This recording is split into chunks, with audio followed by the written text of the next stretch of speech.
What's going on, Guardians? TBL here, and today has been an absolutely incredible day in the world of Destiny. Earlier, we had our very first look at Destiny's Dawning event, the winter event, and of course we did have a news video covering that a little bit earlier today. But for this video, we're going to be taking a little bit more of an in-depth look on exactly what we got to see in that trailer and some of the things we've learned since that trailer went live.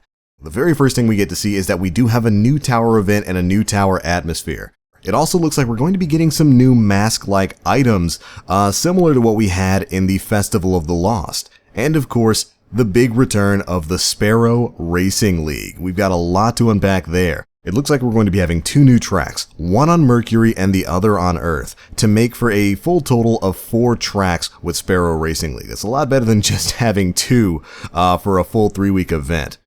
The one on Mercury is filled with Vex. We even got a look at a Vex Cyclops that's going to be somewhere on the map, likely making things a little bit more interesting in terms of a race. The Earth map looks like it's going to be a straight up race down Fellwinter Peak, which is exactly what we've been asking for ever since we got to see our new favorite Guardian hub of the Fellwinter Temple.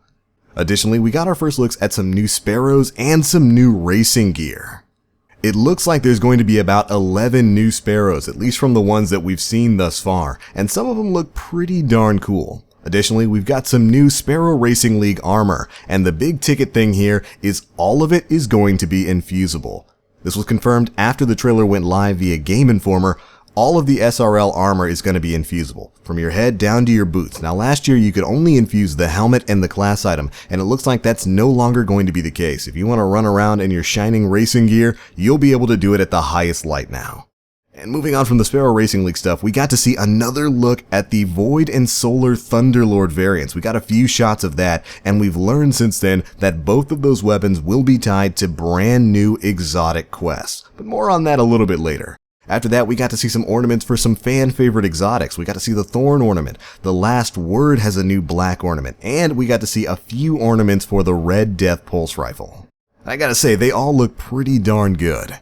I really dig the ornament system, and I can't wait to see the rest that are coming. After that, things moved on into a PvE environment, where we got to see a brand new strike scoring system that's going to be introduced alongside the Dawning. Now this scoring system is going to be similar to the point system in PvP that's going to be enabled in the Siva Crisis, Heroic Strike, and Nightfall Strike playlists. The scoring system will grant you points as you get kills or complete objectives in these strikes, and it'll give you PvP style medals and trophies as you're going through. Additionally, the Will of Crota, the Nexus, and the Shadow Thief strikes are going to be coming back in a big way. They will all now have Siva variants. Now, this is perfect news for me. You guys know how big of a fan I was of Year 1's classic Nexus strike, and I have been waiting for it to make its way back into the world of Destiny. It was one of the few strikes remaining. It was one of the last ones, and we're finally getting it back with a Siva variant. The new variant of the Nexus seems to somehow utilize the relic from the Vault of Glass. We got a few really good screenshots of a Guardian carrying what is obviously the relic, the Gorgon relic from the Vault of Glass, in the Nexus strike. What that means, I have no idea. All I know is I want it right now.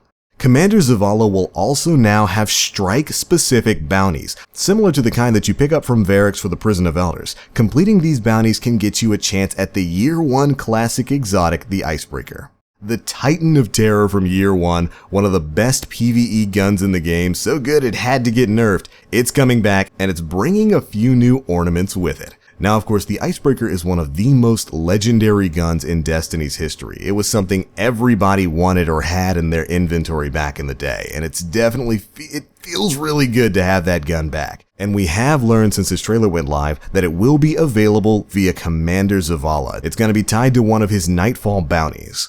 So you're going to have to play a little bit of PvE to get your hands on one of the best PvE guns. Makes sense to me.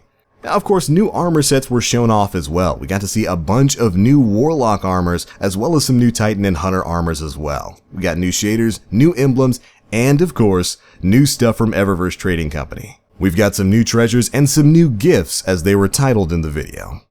After the trailer went live, we got tons of new images and information about the Dawning from Game Informer. First and foremost, after the conclusion of the Dawning event, Sparrow Racing League will be remaining as a permanent game mode in private matches. Want to host your own race? Well, now you can. Additionally, it was also unveiled that the strike scoring will indeed be a permanent addition as well. Overall, there's a ton more information to unpack here, and we're nowhere near done covering it all. So stay tuned right here to Planet Destiny, where we'll be bringing you all of the latest news about the Dawning event and everything concerning Destiny's future. But alright, that's it for this one, Guardians. We've got to get back to analyzing things. Be sure to let us know how you feel about Destiny's Dawning event down in the comment section below. You guys excited? Be sure to let us know. But alright, that's it for this one. As always, I am the Black Link. You Guardians, stay frosty.